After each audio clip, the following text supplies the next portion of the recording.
सोचिए एक ऐसी सभ्यता के बारे में जो 4500 साल पहले फली फूली थी, लेकिन आज तक हमें अपने रहस्यों में डूबा छोड़ गई है। वहां शहर थे जो सही तरीके से नियोजित और निर्मित थे। वहां की सड़कें इतनी सीधी थीं कि आज भी आधुनिक शहरों को उनकी योजना से सीख मिल सकती है। यह है सिंधु घाटी सभ्यता, मानव इतिहास की सबसे विकसित और रहस्यमय सभ्यताओं में से एक। हम बात करेंगे उन अद्भुत खोजों की जो हमें प्राचीन मानव जीवन, उनके विश्वासों और उनकी कला के बारे में बताते हैं। यहाँ के शहर जैसे मोहनजोदड़ो और हड़प्पा सिर्फ इमारतों का समूह नहीं थे, वे ज्ञान, तकनीक और संगठन का प्रतीक थे। इस डॉक्यूमेंट्री में हम देखेंगे कि कैसे इन सभ्यताओं ने अपनी जीविका बनाई, क्या थे उनके रीति रिवाज और कैसे उनकी कला और विज्ञान ने आधुनिक दुनिया को प्रभावित किया। हम समझेंगे कि यह सभ्यता क्यों विलुप्त हो गई और फिर भी इसका प्रभाव आज भी हमारे चारों ओर दिखाई देता है। तो चलिए समय की यात्रा पर निकलते हैं और उस दुनिया की खोज करते हैं जो हमें अपने समय के सबसे उन्नत लोगों से मिलाती है। हम लगभग 3300 ईसा पूर्व में लौटते हैं। भारतीय उपमहाद्वीप के सिंधु नदी के घाटी क्षेत्र में मानव ने अपने पहले स्थायी शहर बसाने शुरू किए। हरे भरे मैदान, उपजाऊ मिट्टी और सिंधु नदी की जीवनदायिनी धारा ने इस सभ्यता को विकसित होने का अवसर दिया। ये पहले शहर न केवल निवास स्थल थे, बल्कि विचारशील नियोजन, जल प्रबंधन और सामाजिक संगठन के अद्भुत उदाहरण भी थे। मोहनजोदड़ो और हड़प्पा जैसे नगर केवल मकानों का समूह नहीं थे, उनके पास सुव्यवस्थित सड़कें, गहरी नालियां और सार्वजनिक बाथ हाउस थे, जो बताता है कि यहाँ के लोग स्वास्थ्य और सफाई को कितना महत्व देते थे। सिंधु घाटी सभ्यता ने कृषि में भी नए प्रयोग किए। गेहूं, जौ और तिलहन की खेती, पशुपालन और व्यापारिक गतिविधियां इस क्षेत्र की समृद्धि के स्तंभ बने। समय के साथ इस सभ्यता ने मिट्टी के बर्तन, मोहर और लेखन प्रणाली का विकास किया, जो आज भी हमें उनके जीवन के बारे में महत्वपूर्ण संकेत देते हैं। भौगोलिक दृष्टि से यह क्षेत्र न केवल प्राकृतिक संसाधनों में समृद्ध था, बल्कि व्यापारिक मार्गों के लिए भी आदर्श था। पश्चिम की ओर मध्य पूर्व और ईरान तक पहुंच और पूर्व में गंगा के मैदान से जुड़ाव इसे एक अंतरराष्ट्रीय व्यापारिक केंद्र बनाते थे। इस प्रारंभिक इतिहास में हमें यह भी देखने को मिलता है कि मानव ने सिर्फ जीविका के लिए नहीं, बल्कि सामाजिक संगठन और कला के लिए भी अपने कौशल का विकास किया। यह सभ्यता न केवल अस्तित्व में आई, बल्कि अपने समय की सबसे उन्नत और संगठित सभ्यताओं में से एक बन गई। सिंधु घाटी के लोग अपने जीवन को व्यवस्थित और संतुलित तरीके से जीते थे। उनके घर अक्सर ईंटों से बने, 2 या 3 मंजिला और छत पर खुली जगह होती थी। उनके पास बगीचे और निजी जलाशय होते थे, जो उनके स्वास्थ्य और आराम को दर्शाते थे। दैनिक जीवन में पुरुष और महिलाएं समान रूप से कार्यों में शामिल थे। महिलाएं घरेलू कार्यों और कला में माहिर थीं, जबकि पुरुष कृषि, व्यापार और शिल्प में संलग्न थे। बच्चे शिक्षा में शामिल होते और परिवार का एक अहम हिस्सा माने जाते। धार्मिक जीवन में यह सभ्यता प्रकृति और जीवों के साथ गहरी जुड़ाव रखती थी। पशु चित्र, विशेषकर हाथी, बैल और एक सर्पधारी देवता के प्रतीक, उनके धार्मिक विश्वास और प्रतीकवाद को दर्शाते हैं। उन्होंने न केवल पूजा की, बल्कि जल और सफाई को भी धार्मिक और सामाजिक महत्व दिया। कला और वास्तुकला में उनके काम की बारीकी अद्भुत थी। मोहनजोदड़ो की नक्काशी, मिट्टी की मूर्तियां, मोहर और बर्तन आज भी इतिहासकारों को चकित कर देते हैं। उनके व्यापारिक लेन देन के लिए मोहर और लेखन प्रणाली विकसित की गई, जिसे सिंधु धुए की बे की हमूट की से सिंधु लिपि कहते हैं। हालांकि इसे आज तक पूरी तरह से पढ़ा नहीं जा सका, फिर भी यह उनके सामाजिक और आर्थिक संगठन का प्रमाण है। सिंधु घाटी का समाज बहुत ही व्यवस्थित था। नगर नियोजन और जल प्रबंधन यह दर्शाते हैं कि उनके पास एक केंद्रीकृत प्रशासन था। सड़कें, नालियां और जलाशय इस बात का संकेत है कि नागरिकों के कल्याण को सर्वोपरि माना जाता था। व्यापारिक गतिविधियां स्थानीय और अंतर्राष्ट्रीय दोनों स्तर पर सक्रिय थीं। इस सभ्यता के लोग मिट्टी के बर्तन, धातु के उपकरण और बहुमूल्य पत्थरों का व्यापार करते थे। उनके व्यापारिक मार्ग आज के पाकिस्तान, अफगानिस्तान और ईरान तक फैले हुए थे। सांस्कृतिक दृष्टि से यह समाज कला, संगीत और हस्तशिल्प में उन्नत था। उनकी सभ्यता हमें यह दिखाती है कि तकनीकी उन्नति और सांस्कृतिक समृद्धि साथ साथ विकसित हो सकती है।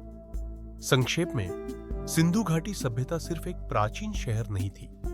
यह मानव संगठन, कला, विज्ञान और विश्वास का अद्भुत मिश्रण थी, जिसने दुनिया को यह सिखाया कि कैसे सामाजिक और तकनीकी विकास साथ साथ हो सकते हैं।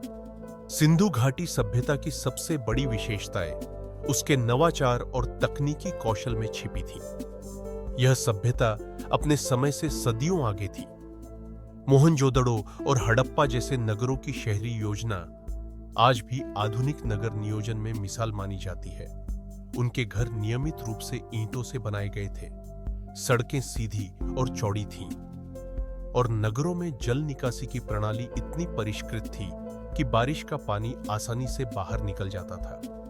जल प्रबंधन के क्षेत्र में यह सभ्यता अद्भुत थी। सार्वजनिक और निजी जलाशय, कुएं, नालियां और बड़े-बड़े बाथ हाउस, यह सब दर्शाता है कि पानी की सफाई और स्वास्थ्य को कितना महत्व दिया जाता था। यह केवल जीविका के लिए नहीं, बल्कि सामाजिक व्यवस्था और स्वास्थ्य के लिए भी था। उनकी तकनीकी उपलब्धियों में धातु और मिट्टी के उपकरणों की बारीक कारीगरी शामिल थी। तांबे, कांस्य और सोने की वस्तुएं उनके उन्नत धातु शिल्प कौशल का प्रमाण है। इसके अलावा मोहर और सिंधु लिपि जैसी लेखन प्रणालियां व्यापार और प्रशासन के लिए विकसित की गई थी। कला और शिल्प में भी उनकी उत्कृष्टता दिखाई देती है। छोटे छोटे मूर्ति कला कार्य, पशु आकृतियां और मिट्टी के बर्तन अद्भुत बारीकी और सौंदर्य का परिचय देते हैं। इन नवाचारों से यह स्पष्ट होता है कि यह सभ्यता न केवल जीविकोपार्जन के लिए विकसित थी, बल्कि कला, विज्ञान और सामाजिक संगठन में भी अपनी पहचान बना रही थी। व्यापार में भी उन्होंने नए प्रयोग किए। बहुमूल्य पत्थर, धातु उपकरण और मिट्टी के बर्तन न केवल स्थानीय स्तर पर, बल्कि दूर दराज के क्षेत्रों में भी ले जाया जाते थे। यह दिखाता है कि सिंधु घाटी सभ्यता वैश्विक संपर्क और व्यापार के मामले में कितनी उन्नत थी। इन नवाचारों और उपलब्धियों ने मानव इतिहास में एक नया मानक स्थापित किया। सिंधु घाटी के लोग यह सिखाते हैं कि तकनीकी उन्नति, सामाजिक संगठन और कला को साथ साथ विकसित किया जा सकता है, और यही उनकी सबसे बड़ी विरासत है। सिंधु घाटी सभ्यता के बारे में एक चुनौती यह है कि हमारे पास इसके किसी भी शासक या राजा का प्रत्यक्ष प्रमाण नहीं है। फिर भी पुरातत्वविदों ने शहरों की संरचना और प्रशासनिक संकेतों से यह अनुमान लगाया है कि इस सभ्यता में प्रभावशाली नेतृत्व मौजूद था। शहरों की सुव्यवस्थित योजना, न्याय संगत जल वितरण प्रणाली और व्यापारिक नियंत्रण यह दर्शाते हैं कि शायद कुछ ऐसे नेता या प्रशासनिक समूह थे जिन्होंने समाज और संसाधनों का कुशल प्रबंधन किया। कुछ विद्वानों का मानना है कि हर शहर का एक केंद्रीय निकाय था जो नागरिकों के कल्याण और सुरक्षा के लिए जिम्मेदार था। इसके अलावा मोहर और अन्य लेखन सामग्री से संकेत मिलता है कि व्यक्तियों ने सामाजिक और आर्थिक नियमों को स्थापित किया। यह सुझाव देता है कि सिंधु घाटी समाज में नेतृत्व केवल सत्ता के लिए नहीं, बल्कि समुदाय के समग्र विकास और कल्याण के लिए था। यद्यपि हमारे पास व्यक्तिगत नाम या उनके जीवन की कहानियां नहीं हैं, इन अज्ञात नेताओं का प्रभाव उनके द्वारा बनाए गए शहरों, तकनीकी नवाचारों और सामाजिक व्यवस्था में आज भी महसूस किया जा सकता है। यही अद्भुत बात है। एक सभ्यता जिसकी शासक और नेता रहस्यमय है, फिर भी उनके कार्य सदियों बाद भी मानवता को प्रेरित करते हैं। हर महान सभ्यता की तरह सिंधु घाटी को भी कई चुनौतियों और संघर्षों का सामना करना पड़ा। पर्यावरणीय बदलाव सबसे बड़ी चुनौती थी। सिंधु नदी और उसके सहायक नदियों में समय समय पर बाढ़ और सूखा आता था, जिससे कृषि पर बड़ा प्रभाव पड़ता था। यह प्राकृतिक संकट शायद सामाजिक और आर्थिक तनाव का कारण भी बना। इसके अलावा आंतरिक संघर्ष और संभवतः कुछ बाहरी आक्रमणों ने भी इस सभ्यता को प्रभावित किया। पुरातात्विक खोजों से यह संकेत मिलता है कि कुछ नगरों को अचानक छोड़ दिया गया, संभवतः सामाजिक असंतुलन या आक्रमण के कारण। व्यापारिक मार्गों पर नियंत्रण और संसाधनों की कमी भी संघर्ष का हिस्सा रहे होंगे। जबकि यह सभ्यता अपनी समय की सबसे उन्नत थी, फिर भी प्राकृतिक और मानव निर्मित चुनौतियों ने इसे अस्थिर कर दिया।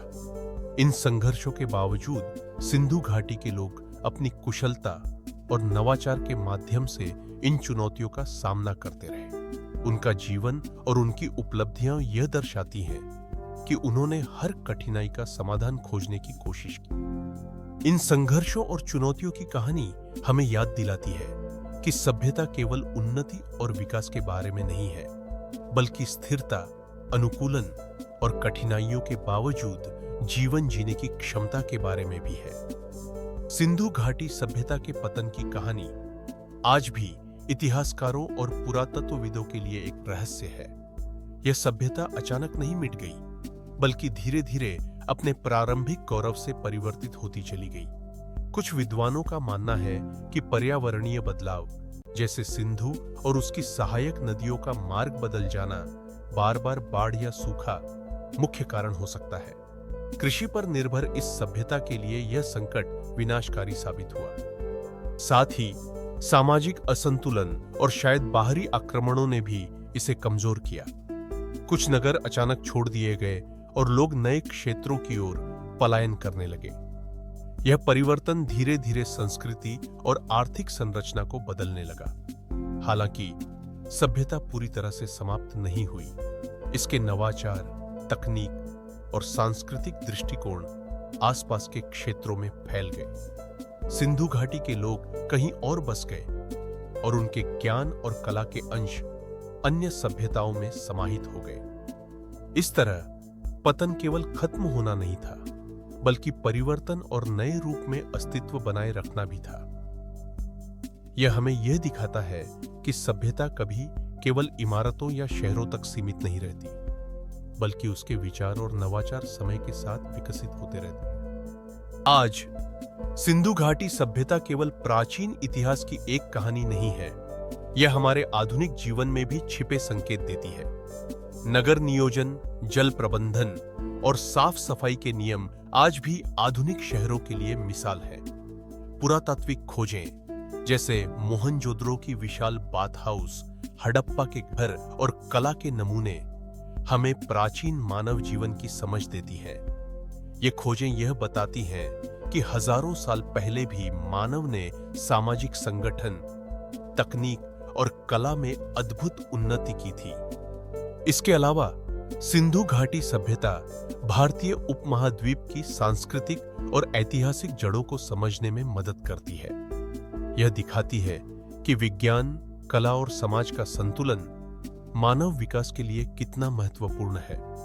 आधुनिक पुरातत्व और शोध इस सभ्यता के रहस्यों को धीरे धीरे उजागर कर रहे हैं। हर नई खोज हमें यह याद दिलाती है कि मानव इतिहास में कितना गहरा और विविध अनुभव रहा है, और इसी कारण सिंधु घाटी सभ्यता आज भी शिक्षित, प्रेरित और चकित करने वाली है। सिंधु घाटी सभ्यता हमें यह सिखाती है कि मानव की कल्पना और प्रयास की कोई सीमा नहीं होती। शहरों की सटीक योजना, जल प्रबंधन, कला, विज्ञान और सामाजिक संगठन, यह सब आज भी हमें चकित करता है। यह सभ्यता भले ही अपनी भौतिक रूप में लुप्त हो गई हो, लेकिन इसके विचार, नवाचार और संस्कृति आज भी हमारे चारों ओर मौजूद है। मोहनजोदड़ो और हड़प्पा की खंडहरों में छुपी कहानियां हमें ये याद दिलाती हैं कि मानव इतिहास सिर्फ विकास और सफलता की कहानी नहीं है, बल्कि अनुकूलन, नवाचार और साहस की भी कहानी है। जब हम इन प्राचीन शहरों के खंडहरों को देखते हैं, तो हम केवल ईंटों और मिट्टी के टुकड़े नहीं देख रहे होते। हम उन हजारों साल पुराने सपनों, मेहनत और जीवन को देख रहे होते हैं, जो आज भी हमें प्रेरित करते हैं। सिंधु घाटी सभ्यता का यह रहस्य, उसकी सुंदरता और उसकी उपलब्धियां हमें सोचने पर मजबूर करती हैं कि हम अपने समय में किस तरह की सभ्यता बना रहे हैं और हमारी आज की उपलब्धियां भविष्य में किस तरह की विरासत छोड़ेंगी। यह सिर्फ अतीत की कहानी नहीं, बल्कि हमारी वर्तमान और भविष्य की कहानी भी है। और यही है सिंधु घाटी सभ्यता की असली शक्ति, समय और मानवता को जोड़ने वाला पुल।